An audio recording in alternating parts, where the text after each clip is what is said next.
Hello, everyone. Just to say happy Twixmas. We've selected an episode that went down really well this year, maybe one of our favorites, for you to listen to today.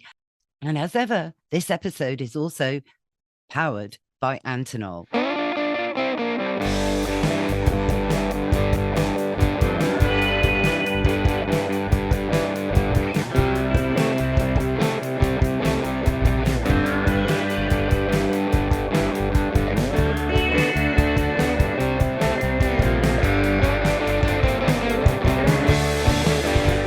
Hello, I'm Anna Webb, and welcome to my podcast, A Dog's Life, that's powered by Antonol.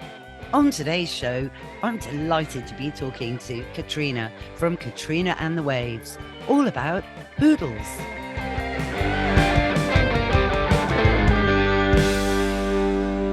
How excited am I to be welcoming the amazing Katrina from Katrina and the Waves onto A Dog's Life. Hey! Hey, I'm so excited. We're doing a little preamble to make sure all of our machines are working. And it's fantastic working with you, Anna. It's like a total menagerie. There's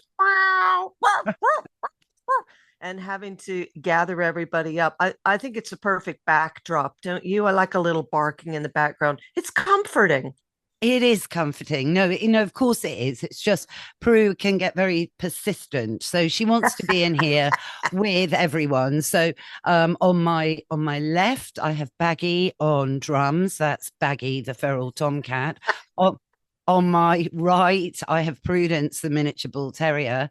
And back on bass guitar, I've got Mr. Binks holding the fort on the sofa. Well, I've met Mr. Binks. We had a pub night out, in fact, a very, very fun pub night out. And I had the great pleasure of being able to sit there and stroke the little nose all night long, which was, of course, an absolute pleasure, as was your company, of course, Anna. Oh, thanks, Katrina. No, that was a great night when we were braving it against. Well, I think, we were allowed out at that point during the pandemic, weren't we? Oh, do you remember? It was ridiculous. We were sitting in a booth or something, and people are going to look back on the episode and just think, what on earth did we live through? We were in a booth, and I think we were sort of wrapped in cellophane or something to keep us from no talking to. I mean, Anna, this is a time I remember doing shows and people had to leave a space of 5 people between them, and they were told they couldn't sing along. Oh, really? I didn't know that. Yes, they said they couldn't sing along because it would spread germs. Keep the clapping to a minimum. No, obviously, no getting up and dancing. And I thought, should we just say don't smile? Should we just say everybody just go on home and wait for it to all blow over? Yes. It was or crazy. Tune in on Zoom. You know what I mean? Instead, from your home. Yeah, exactly. Well, that's what we're doing now. Well, it is, but that's practicalities in a busy life. It was brilliant to record our first podcast in real life up at the Spaniards Inn. That was great when things had relaxed a bit more. But this is great, yeah. In terms of an update really on everything, but mainly, of course, Peggy Lee loves Cornwall and Peggy Lee loves London because the books are everywhere, right? Peggy Lee Loves London was our first book, and Peggy Lee is my little miniature poodle. And that was 10 years ago. Can you believe it? It took us about 10 years to make the first book because we're just that kind of people. And when you're doing something like a road trip travelogue type of book, you keep wanting to add things. And then as it happens, you have to actually extract some things because by the time the book got printed, some of the places had already disappeared. So we thought, well, it's time for another. One of my favorite places in this world is Cornwall. And Cher, my partner, and she turned me on to Cornwall because it was a place she always went when she was small. And I mean, I couldn't believe how beautiful it was. And we both agreed, next book has got to be Peggy Lee Loves Cornwall. And so out now on katrinasweb.com. If you want a signed copy, I'm happy to do that. But it's a labor of love. And the little poodle, she's an incredible trooper. I don't know if you know a lot about, I know you know a lot about dogs. And I found out the other night, in fact, you know an awful lot about hedgehogs as well. Or hedgehogs, as everybody was called hedgehogs. Hedgehogs and yeah, well, hedge pigs, aren't they? Because they are little hoggy pigs. Did we Um, ever figure out what to call the baby yeah, hedgehogs? I mean, that yes, was, yes. Guess what? They're baby hogs. oh, I love it. I Yeah, love it. yeah. Not piglets, Not they're piglets, baby hogs. baby hogs, but hoglets, Wow. hoglets, hoglets. Oh, I This love is, it. yeah, they are a hoglet. That Oh, is the actual definite term. that's so Um, cute. I know. No, no, but I going back to toy poodles, I'm a massive fan. My aunt had six poodles. She had three miniatures and three toy poodles when I was growing up. And I used to spend all my weekends round at my Auntie Pip's Wow. poodle.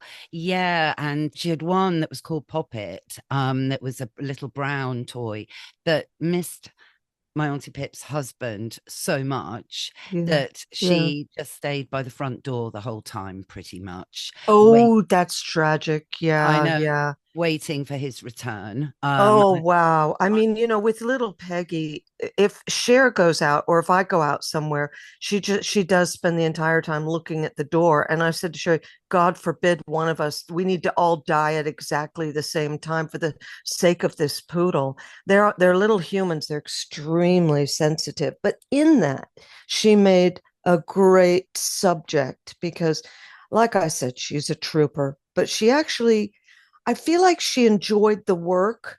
She knew when we started saying chicken, which is how we get her to look into the camera, that she knew probably there isn't chicken coming behind this shoot, but she was very, very happy to contribute. So I think they love to work, but they love to play more. They tried to use them in wartime as war dogs to go and sniff out and seek and discover. And they were useless because they just wanted to play. They would find a grenade and they'd start tapping it around to play with it. So their nature. They're fun and playful, but that's what makes them perfect for a book, in fact, Anna. Oh, absolutely. I've got the book in front of me at the moment. I'm lucky to have a copy, and she's gorgeous. That's all I want to say. I mean, so perfectly groomed, and I admire you for that because I think if you have a poodle, then you've got to keep them sharply groomed because they look stunning. Yeah, Um, if it's not one thing, it's another. If it's not eyes, ears, teeth, the coat, and then, some other issue, as you know, and because they're a dog who they don't shed, which is great if you're somebody like me who likes to wear black the whole time. But, I mean, once you've had them groomed, you're covered in the wool, you're covered in the fluff. But, I mean, they're worth it. And what's kind of fun is that we give our dog to the groomer and we sort of get a new dog back. And I think she kind of knows she looks pretty snazzy because she kind of has got a bit of an expression like, well, yeah, look at me, especially if they give the ridiculous little pink bow on top of the head, which immediately comes off because she ain't a pink bow kind of a dog, No, no, no, perish the thought on that one. But in the book, you can just see she is enjoying having her photograph taken. And that's brilliant. And she's been everywhere in Cornwall from how do you say that? Is it the Minack Theatre? Yes, Yeah, which is really famous, isn't it? It's like an amphitheater sort of carved into the rocks. I know, but unfortunately, Anna, if you're asking me for the true pronunciation of these places, like the Givor Tin Mine or Menontal, or the Gurnard's Head, I'm likely to get it very, very wrong. But you and me can kind of just sort of work it out together how it's supposed to be. But I'm sure everybody who knows Cornwall or from Cornwall is laughing at us right now. Yeah. But I mean, the places we love the cafes, we love the pubs, we love the beaches, some touristy stuff. You mentioned the theater, which Peggy wasn't allowed to go into, but that's okay. We stood on the edge and longingly looked down at the incredible thing that is the Minack Theater, and that's in Porthcurno. We went from Land's End to St. Just, Sennin Cove, Bodmin Moor. I even wrote an album called Blissland, which of course I say Blissland, where in the book there's a Blissland Inn, which is in Blissland, and I just thought, oh, that's great. It's spelled with one S, and I just thought that's the greatest name. I'm going to name my next album that. So as you can see, I went all in on Cornwall and just went crazy on it. But I mean, have you been yourself? Have you had the opportunity to get over there? To get over there, I have been to Cornwall actually, and I spent quite a bit of time in St. Ives, and I Oh remember yeah. going, yeah, I remember going to the Tate Modern there because, Oh well, yeah. they've got a Tate, haven't they, down there? They have it, and the Barbara Hepworth Museum, which is absolutely brilliant to walk around the grounds and to see where her studio was, where she worked. You Mm, can see where the fire was, and there are a lot of her sculptures in the sculpture garden. And it's just amazing. It's so magical. There's something about the light, something about the magical mysteriousness of it, and almost mm, mythological magic of it. And it's almost like the second you cross over into Cornwall and you see that sign, things do become magical, and the light becomes incredible. And that's why so many artists were attracted to to the area. I mean, albeit a long drive from yeah, London, it is but a long drive, but worth it. But don't yeah. they have their own language, Katrina, or something Well, down there? sure. They've got their own Cornish Celtic language. They've got their own flag. They're sort of like, it's very crudely, Anna, they're sort of like the Texas of the UK, in that the Texas has always wanted to be its own country, have its own flag, its own jurisdiction, its own government, and very much a standalone state. And I feel the Cornish people have a similar feeling that they would love their independence and to really do their own thing. And that's kind of the fun of it. But it's Mm, also what makes it an incredibly suitable dog friendly county, because they wouldn't dream of saying dogs aren't allowed in this pub, in this cafe, in this restaurant. And on a few exceptions, on the beach, on the whole, dogs are allowed on the beaches, on the whole. If it's a small beach that has a lot of children and a lot of families, they might be a little bit more careful about, you just keep your dog on the lead. But I think that's quite a good idea anyway. You need to keep tabs on them, because you know how much they love to do their business in that sand. oh, It's just Joe. it's just like a huge litter box for them. So yeah, you got to keep an eye on them Well, you've got to be a responsible dog owner. always. Always, you have to, wherever you go with your dog, whether it's the beach or the bus or, well, the park, there's always someone not far away that might be allergic, might be afraid, might have had a bad experience. So, we've all got to rub along, and that's the key. I think that's one of the key points of responsible dog ownership. Don't you agree? Yeah, but the thing is, for us, it's the preservation of our little poodle as well, because she is tiny and she's very, very white. And some dogs might mistake her for a rabbit or something edible or something chaseable, because obviously they can't help it. It's in their nature. And so you have to be very careful when you go to parks. Like I live near Regent's Park and Primrose Hill, and you just got to keep an eye out to see what dog is taking a little bit too much interest in your dog. And I would love to be tutored on what to do if I see a dog charging toward my dog, because this has happened to me before, and I ended up picking her up, stuffing her into my coat, and then taking a few bites on my sleeve. Thank God I had a really thick jacket on. But what's going to stop them? Well, I'll tell you what's going to stop them: a lead. And if they're the kind of dog that is going to chase another dog, they really should be on the lead. But I suppose I wasn't in one of the one of the nicer parks in London where people are responsible. So you just have to be aware. You do have to be aware. I mean, I've had a few sticky situations happen, of course, and like my little Mr. Binks, as you've met him, he's tiny too, and Yes. he's old, and he's only got one hip actually. And so, Oh, oh, no, it was removed before I rehomed him. You see, he's got a condition, a very long name for such a small dog, his condition, but he's great. He's nearly 14 now. And wow, that's incredible. yeah, you can do a lot, to keep dogs going, through the good diet and choice supplements and the lifestyle and all the rest of it. but yeah, no, I hear you on this. You've got to have a recall on your dog. And that's just what I was saying. You can't let your dog be a nuisance. And as I always say, you'd never let your toddler run up to a complete stranger, would you? And hang out. No. Exactly. So it's about the recall in, because you have to be the center of the world for your dog, not other people and not Yeah. other You just people's see dogs. you just No. see so many times on incidents where people are calling their dog back, or you see these horrendous TikToks and a big dog has got a smaller dog in its jaw, in its grips, and wow, I mean, what do you do? And it's kind of relentless. It's very, very scary. So, Mm. especially in a big city, yeah, you know what, Anna, actually anywhere, yeah, just be responsible and keep a lookout. I've been known to reel in my poodle and practically lift her up by her neck on the lead just to get her out of harm's way. It sounds very dramatic, but it's that she's got quite a strong neck, and it was a very short amount of time where that happened, but it's just scary. And your I instinct agree. right away is just get them up, just Oh get them no, out of harm's but way. it's also people don't have common sense. I mean, I I was at know. a little fun dog show. It was very civilized, actually, down in Greenwich, of all places. It was lovely. And then suddenly I'm chatting to some people with Mr. Binks. He was there.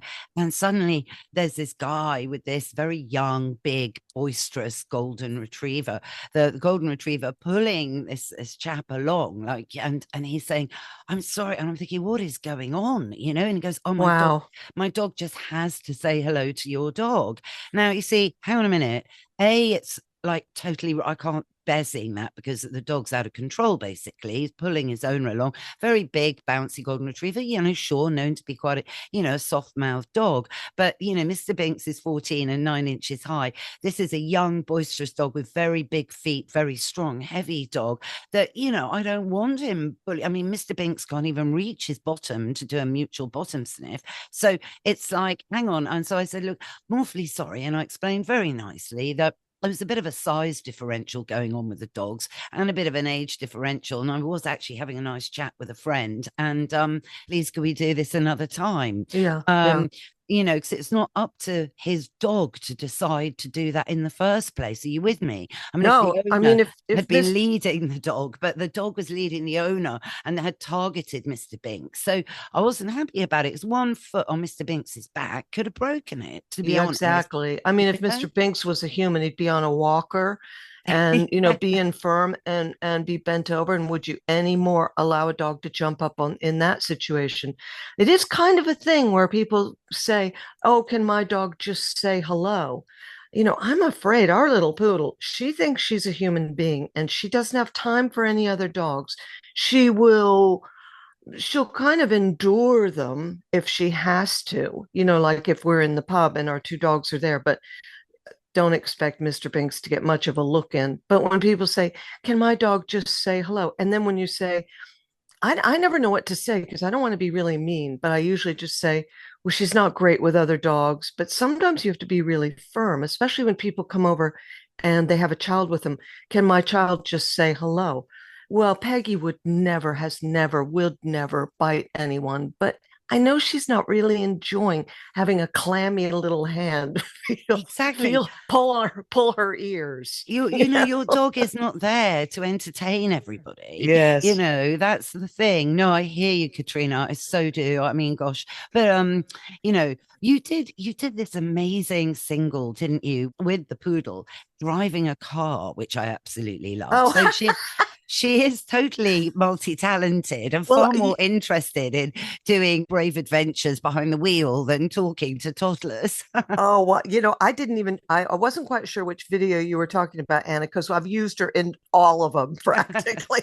Because I always think, why look at me when you can look at a cute little poodle? So we did this song. It's called Drive, and it's on YouTube if your listeners are interested. And I got this huge poodle mask, and we got in the car and we made it look like the poodle was driving. It looks pretty genuine because she loves the car and she actually loves that position where she's sitting on our lap and she's got her paws on the steering wheel. So, I mean, it looked pretty good. We drove around Regent's Park at about 15 miles per hour. And Yeah, the song is called Drive. She was also in a very much a tribute in a Petula Clark song I covered called I Couldn't Live Without Your Love, which is a such an amazing song. And I just loved it so much. And I thought, oh, let's make it about the poodle. And I know it's corny, but I kind of think what the world needs now is just a bit of corn and a bit of love and a little bit of like silliness and positivity.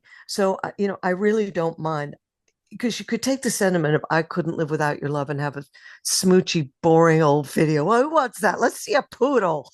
Yeah, I mean, listen, you can't beat a poodle. And I love that Yeah. video, that drive. I love that single. It's Oh, thank so you. catchy. So yeah, I love that.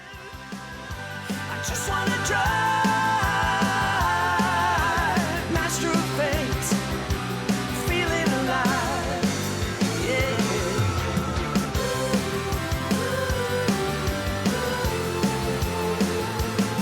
You can't get anywhere. So that is a great tune. So what's next, really, Katrina? I mean, is there going to be another book? I mean, might the poodle go to Scotland or somewhere? The poodle might go to Scotland, but I'm not sure the poodle's owners are up to another one. I mean, and it takes every time we write a book, it takes us 10 years. I'm not sure I've got another 10 years in me. I Oh, carry stop on. that.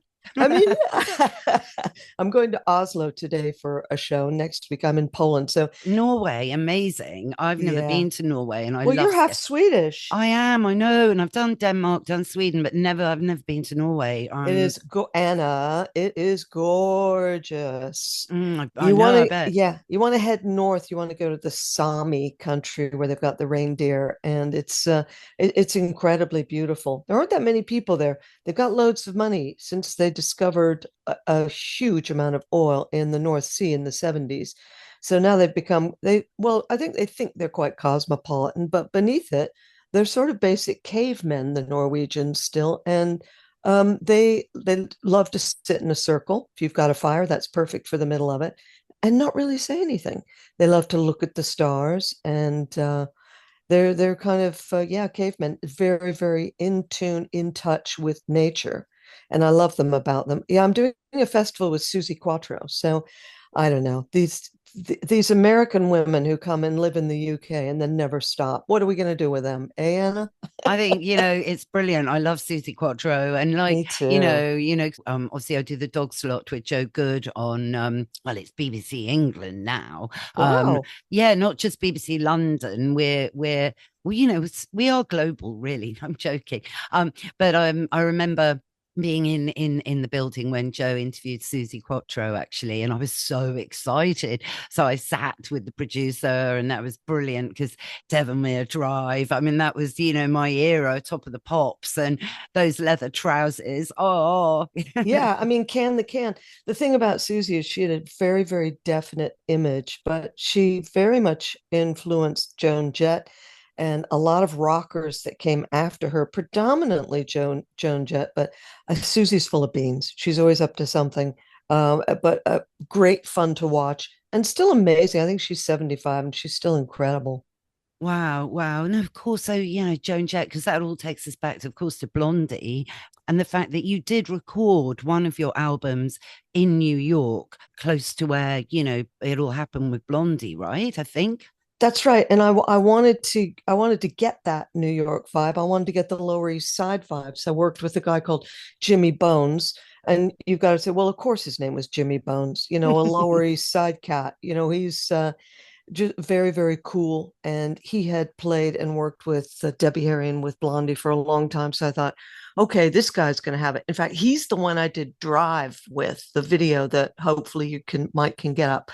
But yeah, I wanted that vibe. In fact, I I thought I didn't know if I was going to be doing any more recording, but I just couldn't resist. So I'm going back to New York, hopefully not in the dead of winter, and I'll be working with Jimmy Bones again in the Lower East Side. And I just get very excited about it because there's something incredibly comforting and nostalgic about going back to an era where, like for me, the 70s and the 80s, where you just had a really good time. It was pre-phones. Everybody was really relaxed and cool. I know there was stuff going on in the world, Vietnam War and et cetera, but I mean, for me, it was just a really cool and fun time. And my life has not been enriched by social media. I think it makes you withdrawn, and it makes you less liable to want to go out and socialize.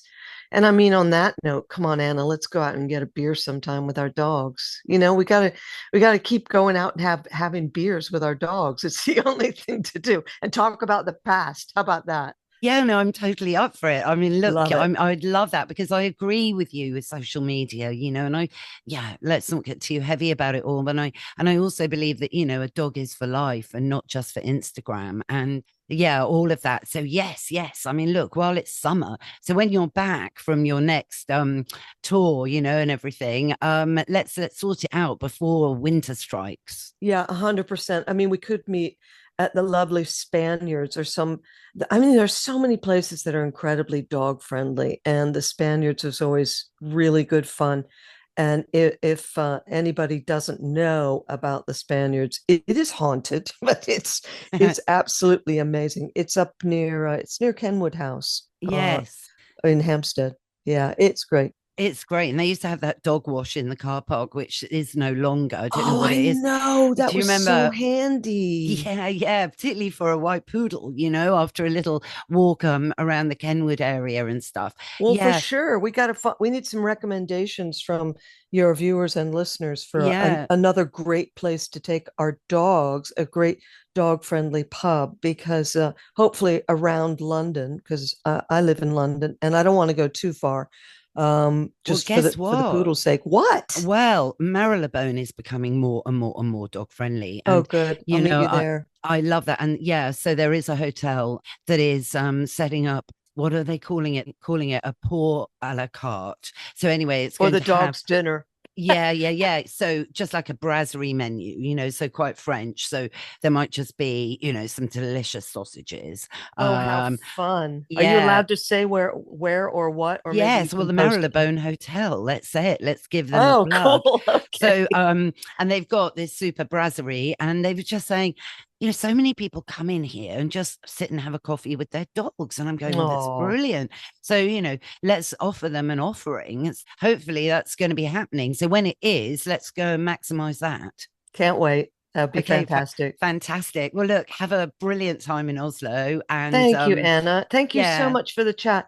See, we could just talk forever. No, I know. And please say hello to the poodle. And Of course I will. And to Cher. Shall I say yeah. hello to Cher as well? Yes, or just definitely. the poodle? No, Cher as well. I mean, I love Cher. I just remember, we won't go to it now, but how Cher was crossing me and she said, Anna, you really were stupid about that one thing. You know what that one thing is when when I didn't recognize Johnny Depp. And which is really awful, isn't it? Oh, that was so funny. Oh, that's a hoot. And thanks to Mike as well, your engineer, producer, whatever he is. But no, Mike's brilliant, and yeah. Mike should join us for a drink as well. So would love it. Bring his dog. Yeah, Billy the terrier. Oh, thank you so much, Katrina. My pleasure. Loads of love. Loads of love. Bye now. Bye. Bye. That's our show. I hope you all enjoyed it. If you did, go on, rate and review the show wherever you tune into your podcasts. Thanks again, of course, to Katrina for joining us today. And you can get your copy of Peggy Lee Loves Cornwall and Peggy Lee Loves London from Katrina's website, which is katrinasweb.com. That's katrinasweb with 1b.com. And if you'd like to try Antinol, the Green Lip Muscle Supplement, why don't you use my code AnnaWebb for a bit of a discount? And if you haven't already, go on, subscribe, because that way you'll never miss another show. Bye for now.